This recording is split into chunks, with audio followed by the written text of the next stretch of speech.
Lana, would you do the roll, please?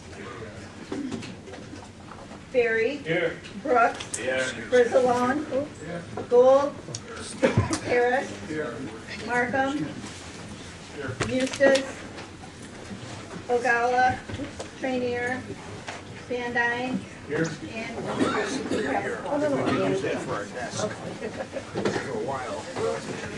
Join me in pledge allegiance. I pledge allegiance to the flag of the United States of America and to the republic for which it stands, one nation, under God, indivisible, with liberty and justice for all.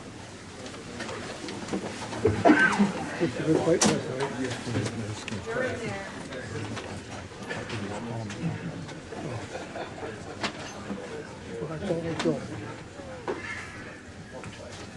Okay, we have approval of minutes from the January 31st meeting. Move. Second. All in favor? Aye. Any opposed? Motion carries.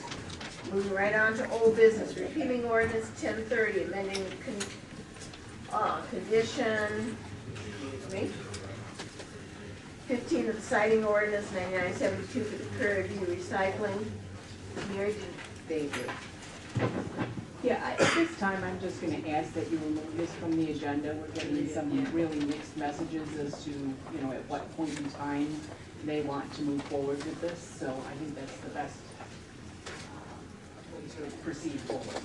Thank you. Do we need that motion? Motion. Second. All in favor? Aye. Any opposed? All right, moving on to new business, proposal from Echo Engineers. I'm sorry, just a minute. Okay, we're gonna flip the agenda a little bit. Number 2, which is the request by Faircom for a special dues assessment. We're gonna take that one first, the Exelon property. Come on up. Morning. We have Superintendent Mitchell from Reed Custer School District, is that correct? That's correct. Mark Mitchell, Superintendent of Reed-Custer Schools in In Braidwood. case anyone has any questions. Pleasure. Thanks This for is having number me. 2 on the agenda, so. I didn't know how many to bring. I did run 10 copies, so if you guys could share, I'll pass around what I get up. Yeah, I sent you Okay. Everyone should have a copy of the email that is attached to your agenda that was sent from Superintendent Mitchell. Just so you know, Faircom is a group that right now is 32 large members, mostly taxing bodies related to energy generating facilities. Specifically in this case, the nuclear Braidwood station. And what, as you know, there's a lot of legislation this spring that's upcoming related to energy. We have some bills that are sponsored, one by Senator Resin, one by Representative Walsh, and several others that are there that are going to cost quite a bit of money in regards to additional legal fees and lobbying efforts from Faircom. And I just wanted to inform you of why Faircom is taking this initiative, and that is primarily in those bullets that you see on one of the sheets that I provided. Most importantly is the continued operation of the nuclear facilities in the state of Illinois, and that's based on the preservation of our communities. These facilities provide amazing things for the community that that facility exists within and all neighboring communities. The second effort you can see would be protections in case these facilities ever were to close for the communities, and that's for Senator Resin's bill. You can see the bulleted items there. And then obviously the third effort is just the continued fair assessment of nuclear facilities, which Rhonda Novak has been a part of now for several years. I understand that the assessor's office is currently a member of FairCom. We were slightly confused as to whether it's the county or the assessor's office, so I think that it's one in all, is the way I understand that. The annual fees for FairCom would be $2,000 a year, which the assessor's office has participated in, as well as Grundy County, Ogle County, some of the other counties where these facilities exist. So we are asking for a special assessment amount this spring of $15,000 per nuclear facility to help with the issues that I just described to you. That was decided upon based on discussions with legal and our lobbyists in regards to what they think that effort is going to take to make sure that we preserve our communities and have a seat at the table in these discussions. So if you look at the sheet that I gave you, that's a spreadsheet, you will see the taxing bodies related to the Braidwood Nuclear Station, of which the Reach Custer School District is the largest, and that's why I typically represent this group as a whole. And our board has already approved our special assessment of $9,600, as you see on the right, and change. And everyone else on this list that I've spoken to has also agreed to the special assessment. So we are asking that the county take their fair share of this, which would be by percentage. You can see at the bottom, $1,698.89. And that's simply calculated by looking at the assessment agreement that exists with Exelon's Braidwood Station and all of its taxing bodies and breaking that up by percentage. So that's what we're asking in this case. If you have any questions, I will definitely attempt to answer those. I also have Mr. Joe Cosgrove with me. Joe is here representing the Godly Water District and the Mosquito Abatement District in Braidwood. So are there any questions?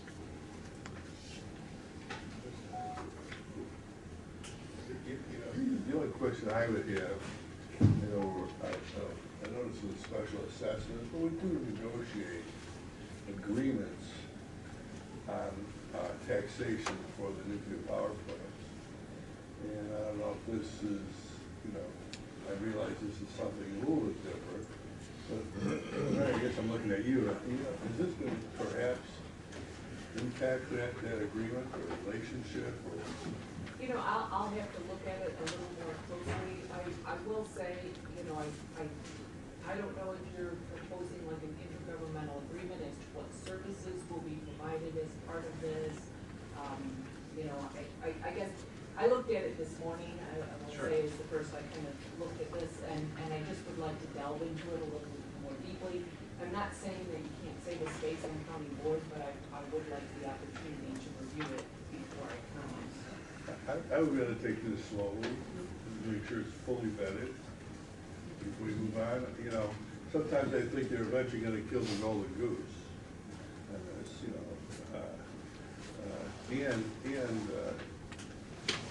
the real possibility at some point they're going to close that plant down, but that's another issue. But I would like to know how this interacts with our current agreement, which of course all the taxing bodies are part of. Correct. So it's something that they're all agreed to.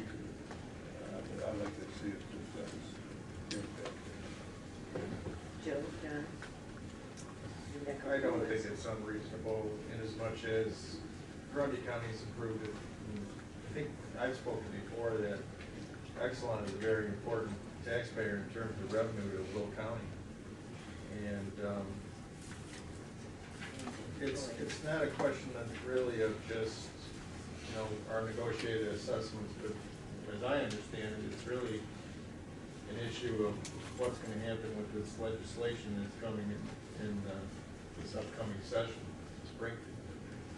I know you kind of want to examine this further, but what's our time sensitivity for this too? Is this something that's very time sensitive that you need this done? Can it wait another month or not? Yeah, it could wait for your approval, absolutely. I mean, we have, as you can see, we have the majority of it that will be covered. So it'd be more or less just to safeguard us for the upcoming period, several months. So you definitely have time to talk that over. And our assessment agreement, just so you know, ends with levy year 2020, which would be this December and then next year. And our goal is to continue with these positive relationships with Exline and get another agreement. That is, hopefully the goal of all the taxing bodies. Okay, so if we were to then have a further conversation with the state's attorney and with Rhonda Novak, our assessor, to put this on the March agenda, that would meet your need? Yeah, that'd be great. It'd be okay, Speaker Winfrey, if we could do that. I just wanted to be assured that it's gonna be on the next agenda. We would table for the March agenda? Will you need us to return, or maybe No, just, I okay. don't think you need to do that, unless you just, you're welcome to join us anytime. But I'm not gonna I have ask plenty you- of meetings to go to. Yeah, I'm not gonna ask you to come. I think that after those two have a chance to talk together, we have a clear enough understanding to be able to move it forward. Joe? I would just like to say, as of now, I'd be in favor of this, this idea here, but like everyone had said, give the state's attorney a chance to review it, to make us feel a little bit better about it. Thank you. Thank you. Motion to table. All in favor? Aye. Any opposed? All right, thanks for having Thank us. you, Superintendent.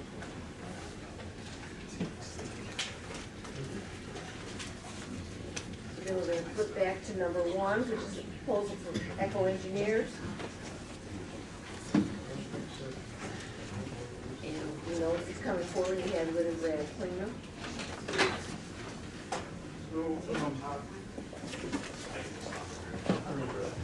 All right, just to give an intro to the Brad's present here his proposal, but we have had eco engineers working on this basically project since last May, June. They kind of did their feasibility study, helped us along, and then there was this phase here that we're in right now, which is phase 2, which we're receiving RFPs for the RNG plant at Prairie View. And matter of fact, we have some interviews coming up. And then eventually pick someone and hopefully in March and have an agreement then.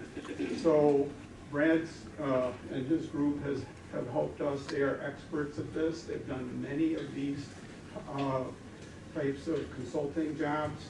They know all the players, so to speak. They know the markets, and it's critical because we're talking anywhere from $12 to $20 million in profit to the county per year once this thing gets going. So anyway, we need someone with expertise. That's why we're looking at eco-engineers. Sure. So, Yeah, it's good to be and recognize a lot of faces here, so thanks for having me back. I just wanted to spend a couple. You gotta press stuff. I just want to recap what we've done a little bit, a couple of minutes with the county to date. Like Dean said, phase 1 was really this conceptual, working with the county to understand what the opportunity with taking the biogas generated at the landfill, the Prairie View landfill, and making that into a renewable fuel. So we did a lot of that work back last year and had a lot of good discussions, and ultimately move forward into what this phase 2, what we call the pre-development phase. So that was really a lot more due diligence. Where's the pipeline at? What are some of the options to sell this? What did the revenue and economics look like? And then part of that was assisting the county with developing the RFP that went out, received responses, 7 responses, which was great, and help analyze and be your consultant to answer questions as you look to select somebody to move into the construction phase. So we really see this phase 3 as the implementation phase. Maybe we're not quite sticking a shovel in the ground come April or May, but doing the design, working with the selected firm, finalizing the pipeline interconnection agreement, finalizing some offtake agreements, so that when the county does decide, or if it decides to move and actually do the construction of the facility, the goal is to have this offtake agreement, at least a term sheet or a binding memorandum of understanding, to you have the comfort that the revenues are going to be there. So after the 12 to 16, 18 month construction phase, that you'll have the comfort that you'll know you put the gas in the pipeline, that you'll have that contracts on the back end revenue side. So our proposal in this phase 3 and phase 4 is really implementation, and then phase 4 is construction. So it covers a 2-year window. What we're looking at is the rest of 2020, maybe into Q4 of 2020 for phase 3, and then actually starting to build this, maybe even later this year, early in 2021, with the goal to have this online and producing gas, based on some of the proposals at the end of 2021, maybe in 2022, early 2022, so that revenue generation can start. So our proposal is just to continue assisting and working with the county, finalizing those agreements, and being your consultant. It's proposed as an hourly plus time and expenses basis, just like we've been doing for the last year. So if there's less of the tasks that you want us to do, and we need to do less of the coordination, the fee will come down accordingly. But I think it's a conservative estimate, just like we did the last phase 2 proposal. First question? Yeah, so you're our current consultant on this, so it's not a matter of, you are a consultant. This is just extending a contract that you currently have, or is it going to be a new contract? I guess I'm looking at you, Mary. And generally, our contracts are never open-ended. There's always not to exceed number. If we did bump up to that number, we could always come back and, lift the ceiling. So I think there's still needs to maybe perhaps a little work. I don't know, Mary. I'm always looking at you on these things. But, Do you mind if I say something? go ahead. Because I've been talking to Matt Guzman from her staff Okay. about this, so.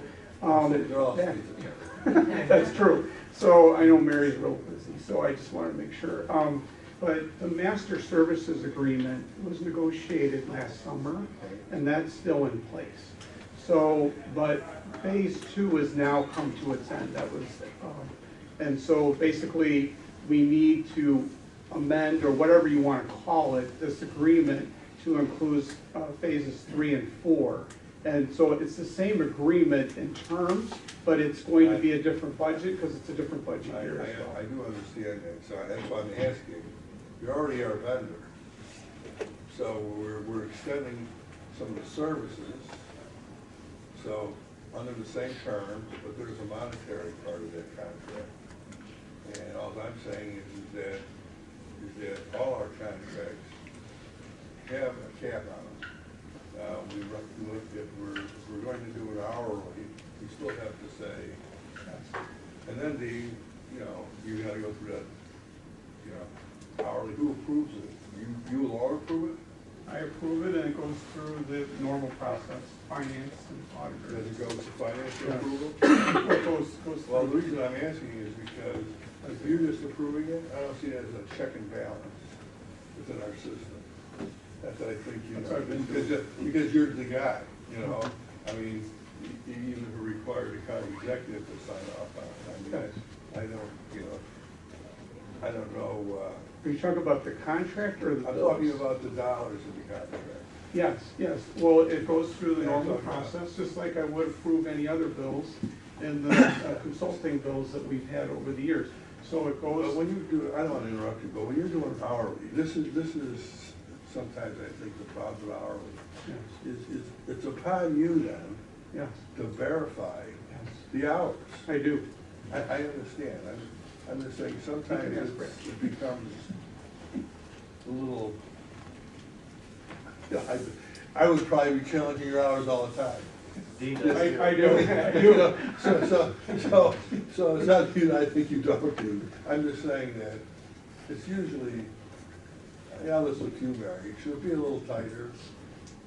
Well, I don't think this is a different process than what we do with many of our other contracts, Okay. actually. So, when we have outside counsel, and Dean and I work together and we review those invoices and make sure that the work was done, and then, Got it. Okay. and then it goes through finance and the auditor who double check and make sure that there is the authority through the agreements.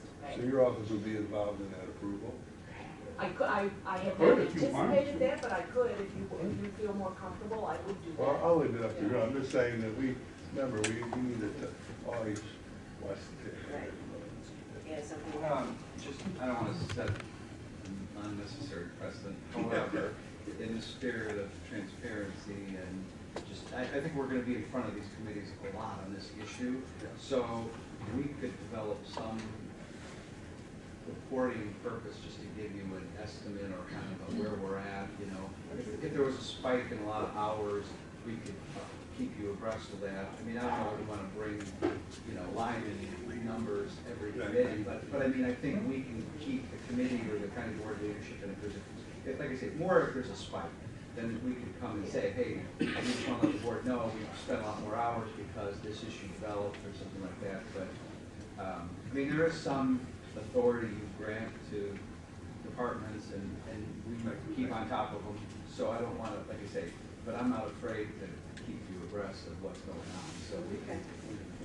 And I like that, if there's any unusual spikes or it's moving, the total amount is escalating faster than we expected. We could know that early on.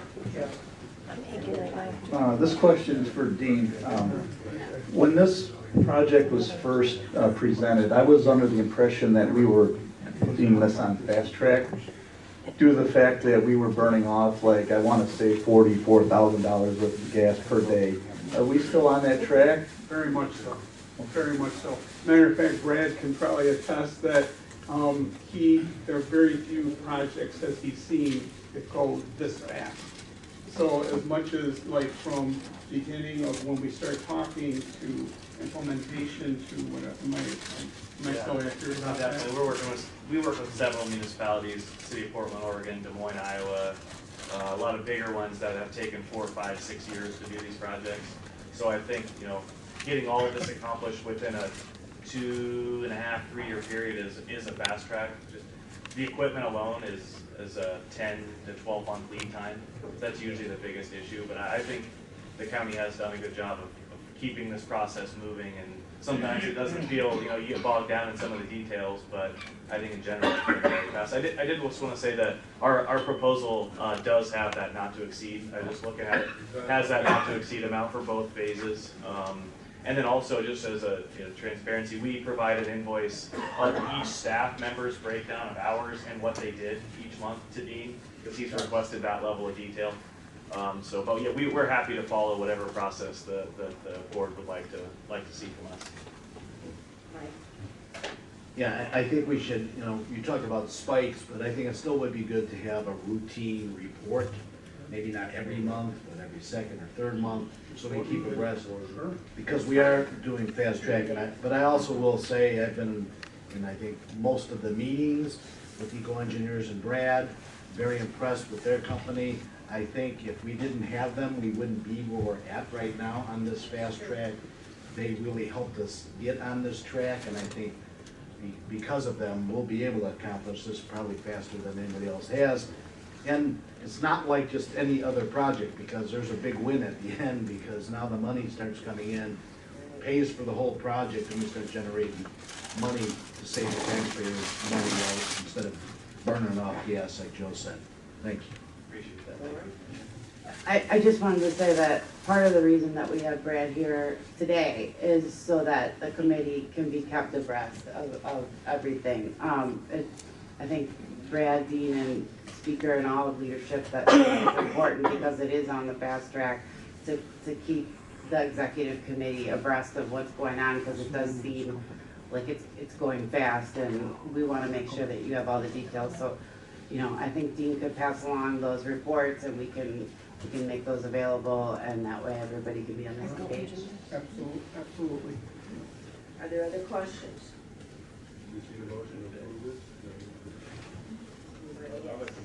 Second.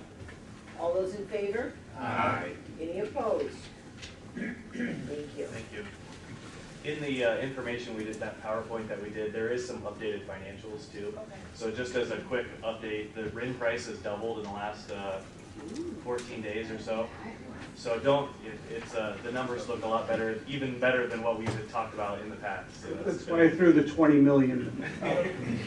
Step on And the gas. just, yeah, Can I that's good. ask you a real quick question? You're gonna interview tomorrow? yes. And there'll be a selection or recommendation after tomorrow? And then we'll have to start negotiating if we want to You get it. gotta by negotiate March. it, but I'm saying, but you will select, you'll rank them. Yes, Right. we've already ranked them enough to get these three firms to the If you interview select, I process. mean, you'll rank them for the purpose of negotiation, if you have to rank all three. Absolutely, Right. absolutely. Yeah, and that's tomorrow afternoon, so we are moving right along with this. Yeah. Thank you all. Thank you. Okay. Okay, Tom, Nick. Next up, we have the abatement of tin ordinance for the village of Shanahan. Morning. I'm going to let Tom give a quick history, but just my piece on this is, in 2017, we approved a tax abatement agreement, which was a little bit more unique, and Tom will explain that, but instead of just giving money back, the developer invested in the roads surrounding these developments, which I think was a very good use of this tool. So I'm going to let Tom explain that, and then we'll tell you what we need to do. So, thanks. Good morning, everybody. Thank you for allowing me to be here today. As Nick indicated, that's exactly correct. This item is related to a intergovernmental agreement that was entered into, of which the county was party to, along with all the other taxing bodies, 12 taxing bodies in total, back in early 2017, regarding the financing of public infrastructure improvements. So it's actually more than roads. It was for water main extensions to the property, to serve the property also. The idea was that the public improvements which allowed for that development would be installed as buildings were constructed in the Crossroads 55 Business Park. And then the property taxes generated by those buildings would be utilized to fund those public infrastructure improvements to serve the building. So if no buildings are built, no improvements are put in, no abatements are necessary. So we are now, 3 years later, the first building is at its full assessment year. And so this abatement ordinance is a housekeeping issue related to that agreement. All the other taxing bodies have passed and filed with the treasurer's office their abatement ordinances. So the last piece of the puzzle is the county, and I'll entertain any questions. Anybody? It's anticipated that this will be expired in 2034, what I read. Well, you're Are you taxing my will mind. they reach 100% by that time, or? Well, it's related to the assessment on each particular building. I don't recall a date in this one. There was a different intergovernmental agreement that was done on a previous project where the village issued some bonds and the taxing bodies did the same concept in that particular case. I thought, state statute, I thought our big was the only one over 10. They have a different deal with the school. That's correct. It's by statute, by statutory limitation. They had a different deal with the school. One of the school districts had some language in it that, each building would be, as we say, there. Right. Starting Yeah, at that's 10. how it would be. Yeah, I think that each building is a maximum dollar amount by state statute, as well as a time limit that's based upon by state statute that would have to be reached, or that if that time runs out and that abatement isn't fulfilled, then they will go later to do that. And then it's a certain dollar amount for each building is considered a project, is the way that this was structured back in 2017 when we all approved it. I believe, Mr. Gould, the one you're referring to is the other project that was to the south, which was a previous intergovernmental agreement that had a time cap put in there of a date certain. Jackie? Is this a property tax abatement or sales tax abatement? Property tax. So currently we get property tax on this property, right? We give some back, The first, look at it in that case. the way the agreement was approved by all the taxing bodies and structured, the first full year of a tax abatement is when the first full year of assessment is when the abatement begins. So all the taxing bodies have received last year's property taxes, which were on a partial year assessment.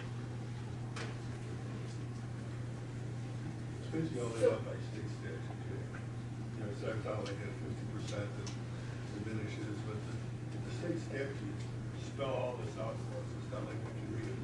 And this is new property. Right. So you would not have received assessments in the past because the buildings didn't exist. Right, but we get taxes on the land. On the land, but you typically get paid only on the new property. Right.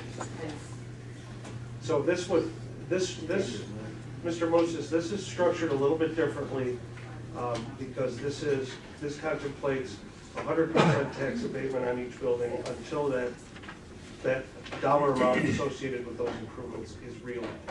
So it's structured a little bit differently than what you were referring to, but the concept is essentially the same. Every time my recollection is that it kind of goes to you anyway. It doesn't go to the individual. Well, it's just it's going to fund the public infrastructure improvements. So we keep track of the costs that were expended. We approve the costs that are expended. We share those with all the taxing bodies and say this is the numbers that went for those public improvements, and then the abatements then take that kind of off the top. There are some upper limits on how much the cost can be too. So if it's beyond that, the developer paid those costs, That is right? correct. So there was a limit on what the taxing bodies, I guess, were exposed to. Right, there is a cap, absolutely. Joe? You said this is a new building. I'm unfamiliar with that particular area. What kind of buildings are we talking about?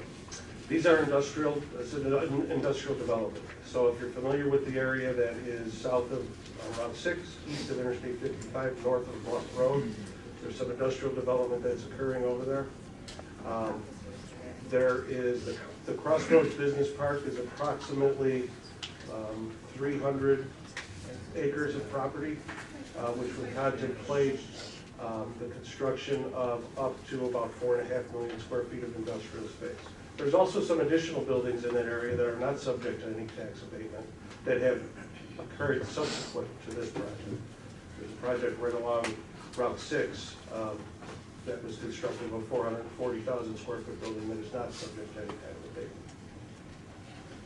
Can you give the And location again, please? East of Interstate 55 between US 6 and Bluff Road. The southeast quadrant of that energy. So they're industrial buildings, so I guess that's kind of vague. What exactly are we going to be doing out of this building? So currently there's a 1 million square foot warehouse distribution building that's constructed, which is the first full year is coming on the property taxes, the assessment on that building. There's a second building that's under construction here, which is going to house Amazon. So Amazon is building a building on the second building that's constructed within this development. There is additional room for 1 or 2 other buildings of about maybe another 1 million square foot total. And then that property would be developed forward.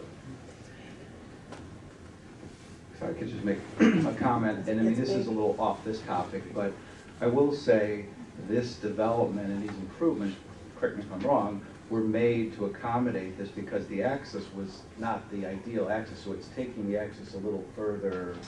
Actually, there were no public improvements that were associated on this side of the property. But You had there was some existing other- township and state frontage road that were not built to the caliber to be able to handle this type of development. They were wide enough, they were constructed at the proper depth, et cetera. There were no utilities that were over there, water main, But that's what this did. sewer.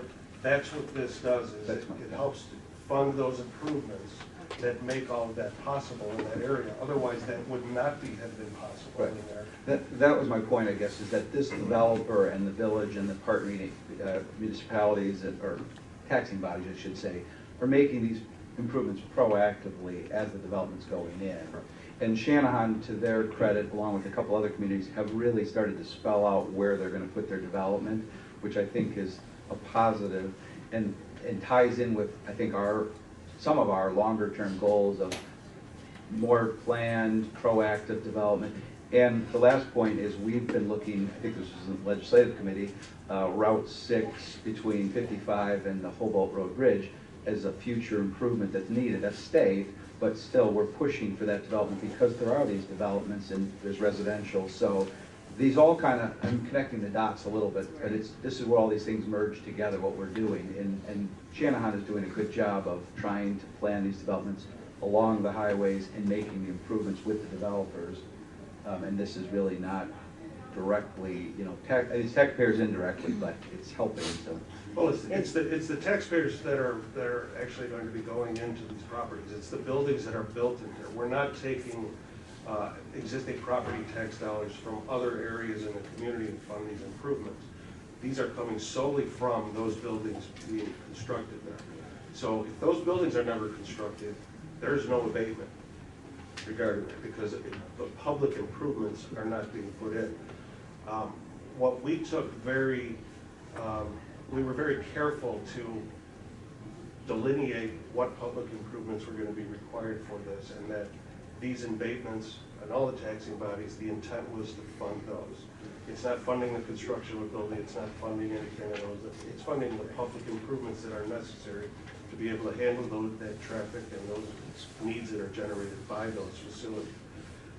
So at present, the Amazon facility is projected to employ 500 to 1,000 jobs depending upon the time of year that are going to be in that location. There's other buildings in there. So it's a significant amount of employment that's going to be coming to the county from that building, from other buildings in the area. So these improvements are necessary in order to accommodate them. And the infrastructure improvements accommodate everybody, not just the people that are going in there. That's correct. And just one other thing, you may remember that this is the same area where they're proposing the double diamond interchange. So that would also be a part of the whole complex there. So it allows the entire area to be uplifted. And then just north of there is a Cullinan property where that also is going to be restaurants, housing, movie theaters, and all of that. So it's an uplift for the entire area, Jackie. Okay, so Bluff Road, you're talking about improvements. That's not a county road, That's a local road, right? Local road. That's not contemplated in this agreement because that property, Bluff Road, is outside of the improvements required of this property. There are other improvements being done to Bluff Road based upon some other development that's coming to that area because of projects like that. I just want to make sure we have good roads that can accommodate not only the people that might end up working in these buildings, but the people that are going to construct these buildings. Sure. And that we're not, that we're planning for ways for them to get there. And the other question I had was related to our fairy tale wish or Ileana. This has nothing to do with that. The connection for Ileana would be further south, right? Yeah, there's Much further nothing south. regarding the Ileana. That's what I don't live in this area. I live at 53 and 55. Amazon and the mess that they're about to make in our intersection in our town there. So I don't want to see that happen anywhere else. And one of the problems that I've heard, even with like the two intermodals, there's no workers around in those areas to take those jobs. And so people are having to drive mega miles to get there, to get this $15 job. And then of course they'll never be able to afford housing in that area. So, I mean, if you're talking about even another Amazon facility with another 5,000 employees, 500, I'm not sure where these people are coming from. And we're, our roads are already a disaster, but Well, and again, but I at think least I understand this abatement is strictly going right back into the land.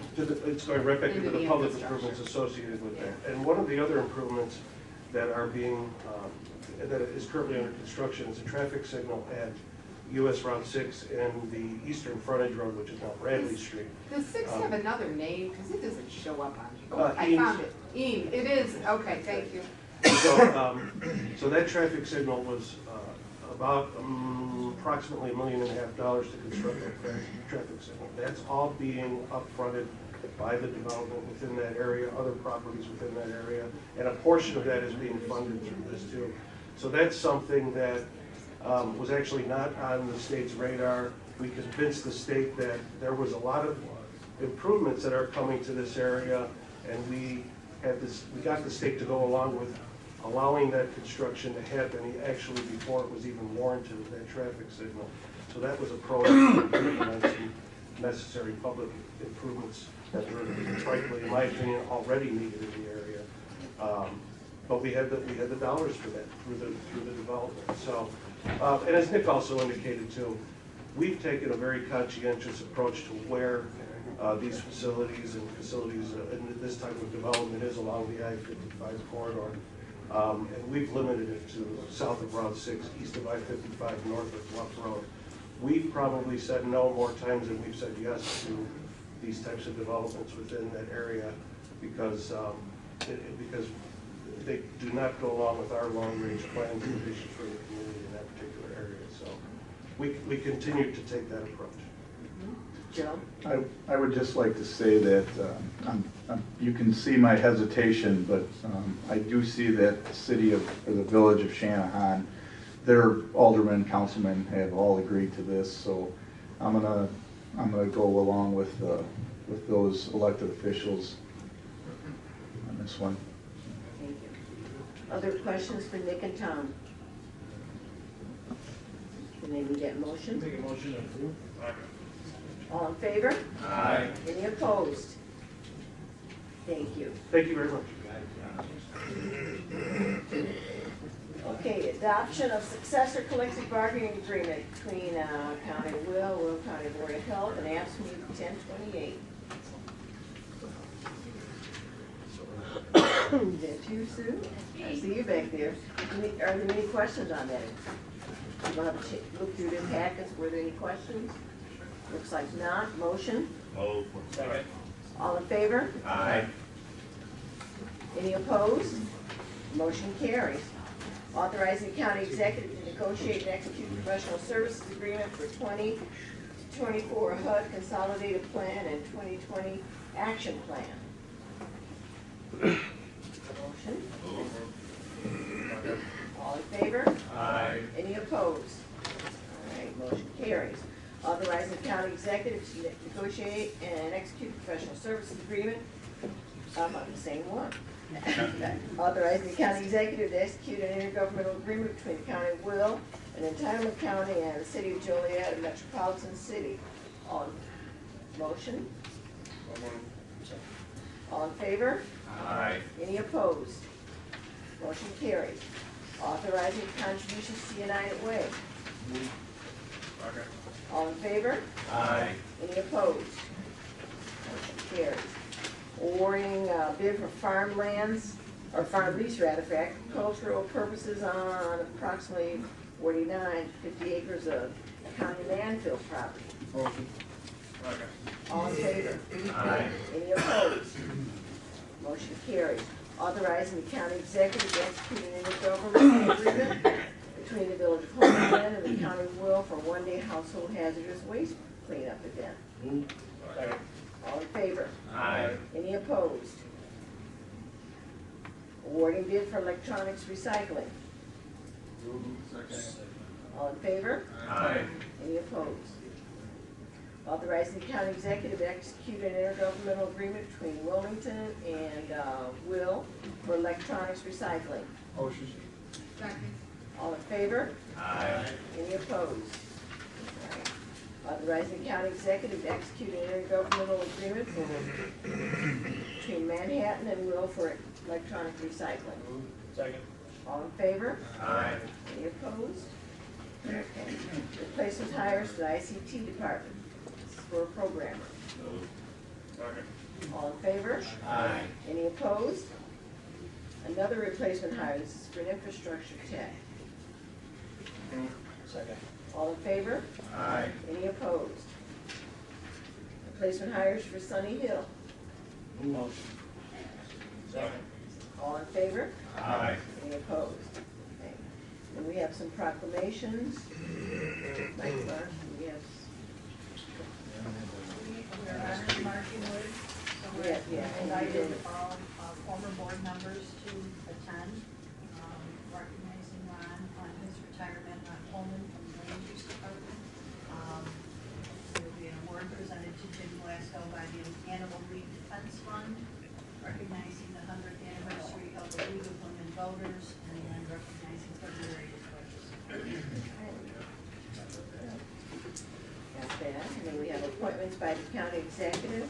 Yeah, I'd like to make a motion to table that, there's no discussion about us first. Okay, You, second. Table. table wants to do fire protection. Yes. Yes, the others will go forward, it's just that one. And we have a motion and a second. For the table, all in favor? Aye. Any opposed? Okay.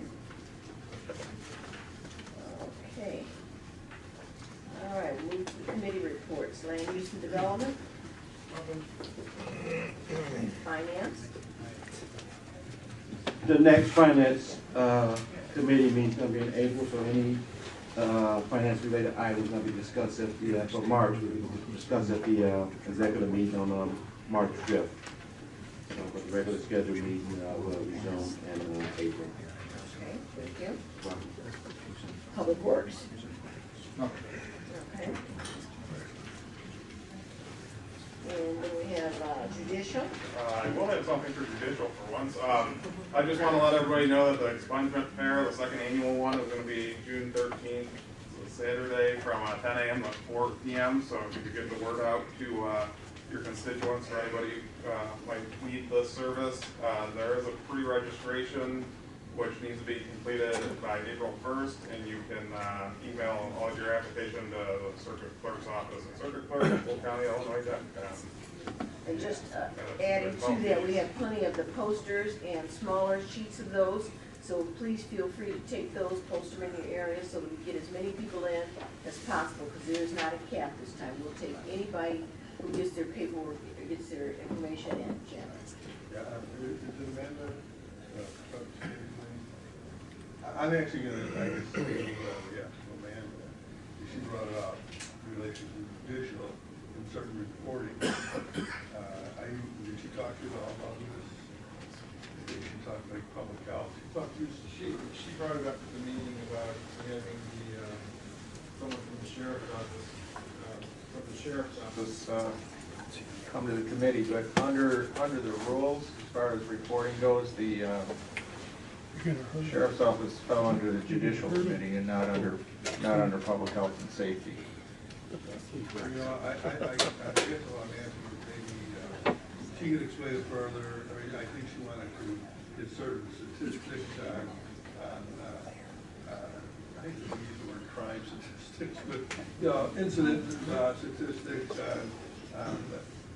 and I think partly because I think sometimes they get quite a bit exaggerated. You know, I believe all, for the most part, we have a pretty safe town. But of course, you know, people get on the internet and all that, and things get distorted, and perhaps you get the wrong impression of how safe or unsafe our communities may be. So maybe if you could put that on as a I'll talk to them. We're not meeting in March because everybody's gonna be gone for NACO, so I'll discuss it and what exactly what she was looking for, and then I think she wants a Disney World or something. So I think she's leaving today. Yeah, we got out of Dodge. Okay, so you'll take care of that, Mr. Markham? Okay. Speaker Winfrey? Yes. I just wanted to address Mr. Moostis that she had brought up at the committee meeting some occurrences in the Frankfurt area. And that was how this discussion started. Okay, so was your, yeah. Yeah, you know, I know most of you are probably not familiar with my district. We probably have the largest unincorporated population out of all your districts. And those aren't familiar with Frankfurt Square, for example, which is almost as big as Mokina, Frankfurt. You know, it is a large, almost village or city, unincorporated. And it's controlled strictly by our deputies. So I think all Sheriff's Department does a pretty good job of it. Of course, you know, we're not different than any other community. We're getting a reaction of people leaving their car doors open, and people go through their cars and take their stuff out. But it's, you know, but sometimes I think it tends to get over exaggerated. within the, the blogging community. We are meeting tonight, we have a meeting tonight, the sheriff's department will be there along with the state's attorney's office. And so we're gonna have a forum for the community of Frankfurt Square tonight. But the villages of Frankfurt and Mokina experience some of the same things.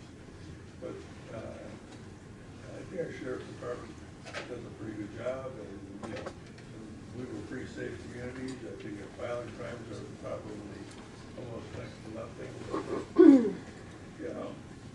And that's why I think it's good maybe to report this stuff so people get the real statistical ups and downs of perhaps incidents that happen. I think everything's gone to pot.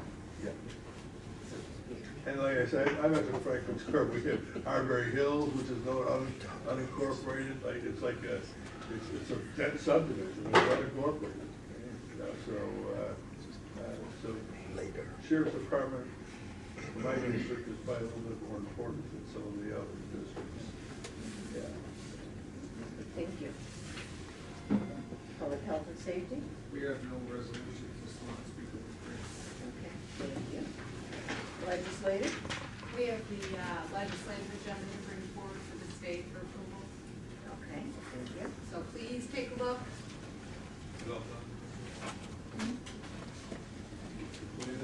Yeah, I mean, not that we aren't gonna take up other issues as the year goes on, because I think there was something we talked about actually in the meeting on Tuesday. We said, oh, we'll do a one pager on that. Yeah, when we're ready. CCTV. Yeah. And some of that stuff, and also, it's attached, but it's not all prettied up, I guess, is the word. It had the nice cover. Oh, it does, picture of yeah. the courthouse on it. Yes, we're gonna do the courthouse this year. On the front of it, and it's much smaller, so Yeah. it won't take so much time for you to look through it and read it. And I think I sent you an email, I found one acronym that needed to be spelled out, and one other error, it seems like, just typo kind of thing. Yeah. So if you take a look at it and you see anything, please let Maura know. Yes, please let me know. Thanks. I don't have any resolution to bring forward. I was out for flu last week. I want to thank Rachel Anello for taking the lump for me in my absence. But I don't have any, it was just discussion. We have no resolution to bring forward.